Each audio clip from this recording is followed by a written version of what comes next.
Hey everybody, I'm Steph, and today I have the top 10 games I think are hidden gems that are being released from GenCon at GenCon 2024. So, yes, we're not going to really get into all the big heavy hitters. I'll show you what I mean. GenCon 2024 preview picks. You'll see all these ones with big thumbs. People are very excited for like Windmill Valley and Let's Go to Japan and Cities and Foundations of Metropolis. All these games that I have played right here, I'm not going to talk about them. I've played 125 games on this year's Gen Con preview list as of today, 7/19/2024. There's a whole bunch of games that are not being talked about from other reviewers and content creators. So I would like to point out some of the hidden gems of Gen Con 2024 that I think you should definitely check out. So, I wanted to have an 11th one, which is really an expansion. So I'm cheating a little bit by saying Decorum moving out because it's an expansion. It has been talked about on other channels, but I'm very excited for it. And it's really the only expansion I have on the list. So it's my bonus 11th entry. But starting with my number 10 is Jekyll and Hyde versus Scotland Yard. This was near the top of my games that I learned last year list. I would be sad if other people didn't find out about this game because I absolutely adore it. It is for two players. It is a cooperative trick taking game. If you've played Jekyll versus Hyde, it kind of has some similar mechanics involved, which I also loved that game from Mandu Games. And you are working through chapters, and as you play, the rounds get harder and harder, and it's really a great game. If you have a partner or somebody you play two-player games with, you will learn together and get better together, and it's just a really fun experience to try and beat these levels. I don't have enough nice things to say about this game because I've absolutely loved every play I had of it. So it will be coming from 25th Century Games. It was on the Gen Con preview list with them. So hopefully you can go visit Chad over at 25th Century. Check out his games. He's got a lot of cool games. So this is not just one. He's got a lot of great games coming out too. So this I was so happy to see that he picked this up to put out, and someone had to, because I can't just be talking up this game that nobody can get, because I love this game. I've been talking about it for like almost a year now, and I can't get enough. I want more. All right, that was my number 10. My number 9 is Rings. Oh my god, it has this whimsical Dr. Seuss theme that is just amazing. I that the artist was inspired by Dr. Seuss, clearly, and all of the artwork in it is like absolutely fantastic. But it is a communication game, and where it's not cooperative. One person is going to be giving clues, and you are trying just to, if you're playing with your cards, you are just trying to get rid of your cards. That's your only goal. Now, it's a Venn diagram sort of system where let's look at this picture here, where you have these rings and you are trying to put your cards into the rings. So because you don't know the rules of each ring, you just that it has something to do with like the attribute of the thing, or it has to do with the actual spelling of the word. You don't know what it is, but you're trying to deduce based on the other cards that are put into these rings, and it's super fun. Yeah, you could win on the first turn if you're really, really perceptive and lucky and can just guess.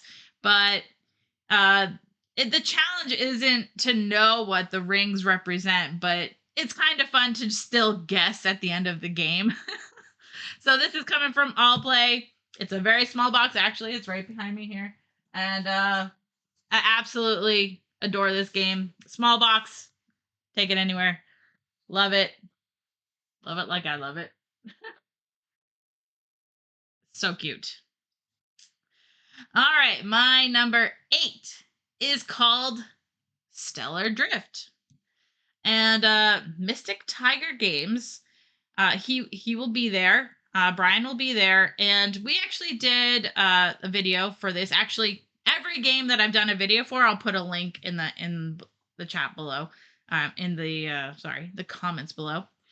But this is a very combo-tastic, like pull draft and pull and write. So it's called a pull and write because you're pulling cubes from the bag, and you're going to use these cubes to your benefit to mark off the space stations, and you're trying to get this combo and do all the things, and there's lots of tracks, and it's really cute. It's fun. I love having all those like bursting combos, like, oh, if I do this then I can get this. Okay, I love combo games, so if you also enjoy combo games or like a different like take on roll and write, then this is definitely worth checking out.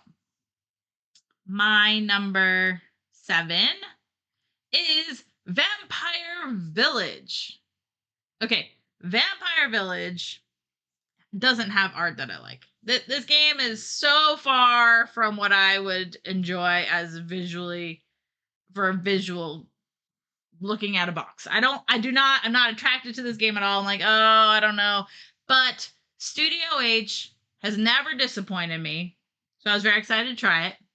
And because of that, they never disappoint. Like I said, they never disappoint.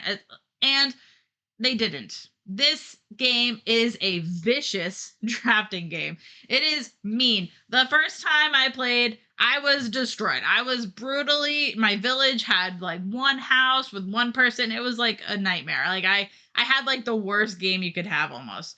And yet I loved it. It's one of those weird situations where like I got so beat down that I'm like, wait a minute, I gotta play this game again.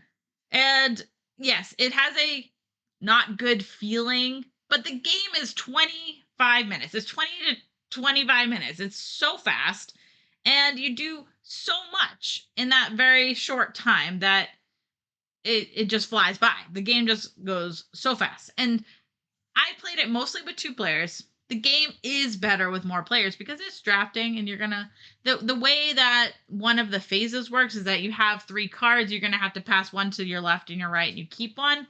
And so you're gonna have to manage that by looking at the other players and saying, oh, what will hurt them the most? Because it is a take that game, but it's also you don't want to have to deal with it either. So you're just handing off what you don't want to deal with.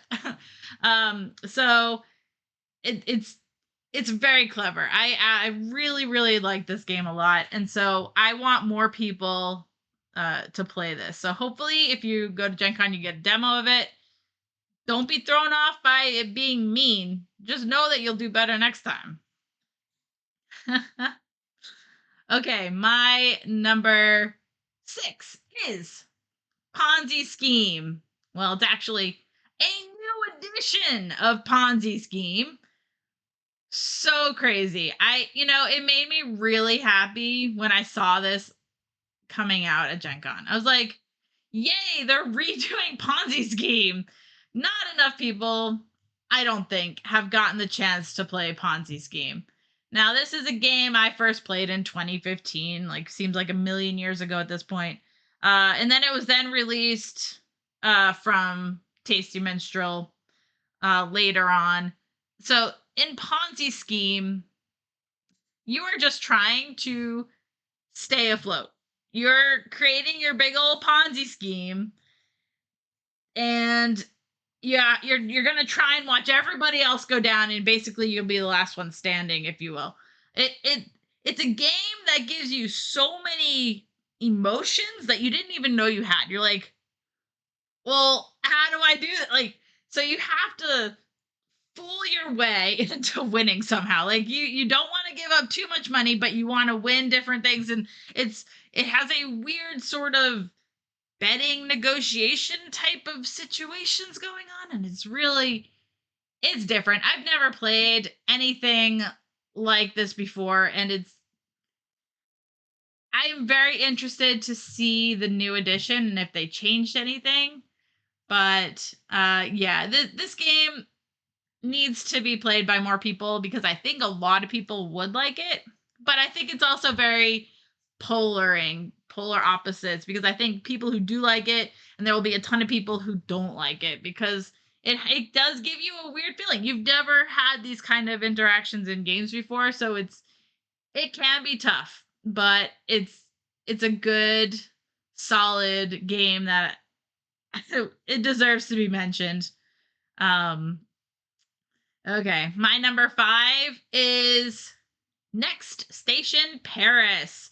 Now, most people have played Next Station London or Next Station Tokyo, which are found on BGA. There's also Next Station Paris that is on BGA. So I'm not saying this is a hidden gem so much. I feel like this is probably the one that's most known, if it is known about it, but I would be sad if I didn't include it on my list because I think this game is fantastic. I don't want you to go and play Next Station Tokyo because I think you'll probably have a not necessarily a poor experience with the game. But if it's your first experience with the Next Station titles, I don't think you would like the series as much as if you were to play London or Paris. Paris opens up a whole lot more opportunities. It's a new map. There's a lot of really cool interactions on the board where there's underpasses and overpasses. And so I really like what they've done with this map, and I just want to keep playing it. So I had to mention it because I just absolutely love it. And I want other people to love it as well. Play it on Board Game Arena. Check it out before Gen Con, and you know, maybe you'll love it too. My number 3. Nope, my number 4. Sorry. This is my number 4 is Infiltrators. Infiltraitors, because you're a traitor. No, actually, I thought this was going to be a hidden traitor game because of the word traitors in the title. Guess what? Not that, at least not yet. It is a scenario based game where you're working through several different um, scenarios, and they get harder and harder as you go. It is a cooperative deduction game, though. So I have information. You need to figure out this information, and you do that by playing cards. And then you find out if that card has something to do with. So, like, if my hidden card is like a blue 10, and you played a blue 2 on my space, then I would be like, yes, it has something to do with that because it's blue, or it's a multiplier or divider of 10 or whatever it is. So you have some information now. You know something. Now, if you were trying to work together, we only have so many bullets to try and shoot these different people. And so if we have to get through 8 different suspects or traitors, if you will, then you have 10 bullets. You can't make a mistake. So when you guess it's blue 10, you want to be right about that blue 10 so that you don't waste a bullet. It's a weird sort of situation deduction game. As you go, you add in more colors, more mechanics, more traitors that you need to work through, all these different things. So if you're a fan of The Crew, I think you would really like this. This is a game that was able to fill the void of The Crew when I don't have The Crew to play. So my game group, we got through all of The Crew and The Crew missions, Deep Sea, and we're like, okay, now what? This is what. Okay, if you love those games, I think your group will also really enjoy Infiltrators. Super love it. Totally worth checking out. My next one is actually my number 3. That's Panda Royale. This is a game with 1 billion dice. Like I can't express how many dice are in this game. This is like not even half of the amount of dice in the game. There are so many dice in this game. If you just want the cutest little dice, push your luck kind of game, this is for you. I think it's so cute. It's a drafting game because you're drafting the dice and then you're rolling them and then you're trying to see how it goes. There is one color die, the red die, that if you roll it, it could come out negative or positive, while every other die color is positive. So of course I'm taking the red dice that are going to be like negative and positive, and I might end up with a negative score. And I just love that. So uh I've had so much fun playing this. I think it's definitely a light game. So if you just need a dice game, or if you just need a whole lot of dice, this is definitely worth looking at. Super cute. Definitely worth checking out. My number 2 is Vegetable Stock.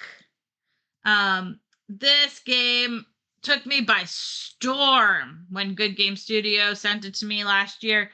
I freaking love it so much. And I was so excited to see Arcane Wonders pulling this to our US distribution because it's an amazing game. It's an amazing game that plays in 2 minutes, and I absolutely cannot get enough of it. It's a stock game. It's very simple. It's a very simple stock game. It's about probably the quickest stock game there is. But you're collecting these cards, and you just hope that the cards that people don't draft will end up making your vegetables worth the most money at the end of the game. You only draft 6 cards, and then the game is over. It's so fast. This is pretty much the ideal filler ever. You bring it with you. It's very small, but it's so good, and it should not be overlooked. And it's a hidden gem because it's so small. Don't miss it. And my number 1 game that I picked for this list is Star Tycoon. I don't know why, but this game isn't really getting the buzz I would have expected it to get. I only just learned it like this month, so so I get it. It's not out yet and people don't know about it, but I'm here to tell you about it because it's another stock game. I really like this game, and there's card combos, there's an engine building, you're trying to hate draft almost, because if you see a card out there that Michael wants, well, you want to swipe the row so he doesn't get it. If you see the market is in your favor right now, then you want to buy the goods and you get lots of goods, and so you're managing your resources. I've only played a 2-player. I expect it's even better with more players. And it's super solid. Everything about this game is clean, and we want clean games because there's just so many bad rule books out there. There's so many bad iconography games out there. This has amazing iconography. It has clean rules. It has everything you need for a great game, and I don't want you to miss it. So if you enjoy like an engine building stock market type game, it's definitely not heavy on the stock market. So if you're worried or you don't like that mechanic, I would say it's still worth looking into this game because you can use the market. You also never have to use the market if you don't think it's worth it. So it's just a balancing act. You might need to use it because you need the resources, but it's cool. It's super cool, and it plays fairly quickly. I think we played it in like an hour with 2 people. So I think it's really, really fun and that it should be checked out. So that was my top 10 list of hidden gems that you should check out at GenCon because they are all worthy of being played. And I don't want you to miss anything because it's so easy to miss things at GenCon that it's just anything can be overlooked, and we don't want these hidden gems to be overlooked. So other games that didn't quite make my list were Task Team. If you're looking for a really great party game with weird dexterity and fast thinking, there's also Three of a Kind, which is another very fun party game with words, kind of opposite categories in a way. It's really cool. If you're looking for party games, those are two really good ones. And Zoomies, super cute dog game with tile placement, domino tile placement type things. So those were the three others that I just wanted to quickly mention that just missed my list, and I wanted to talk about them, but there's always more, right? There's always something more that I missed. So all of these games I talked about tonight, if you're interested in them, I'm gonna put links to all of them below that I've played that we played on my channel on twitch.tv/slash boardgamerstuff. So if you wanted to check that out after the fact, that would be super great. Tell all your friends if you like this video because I'm still a baby channel on YouTube and we need all of the boost that we can. And if you like my content, and Michael and I play all the games, it's what we do.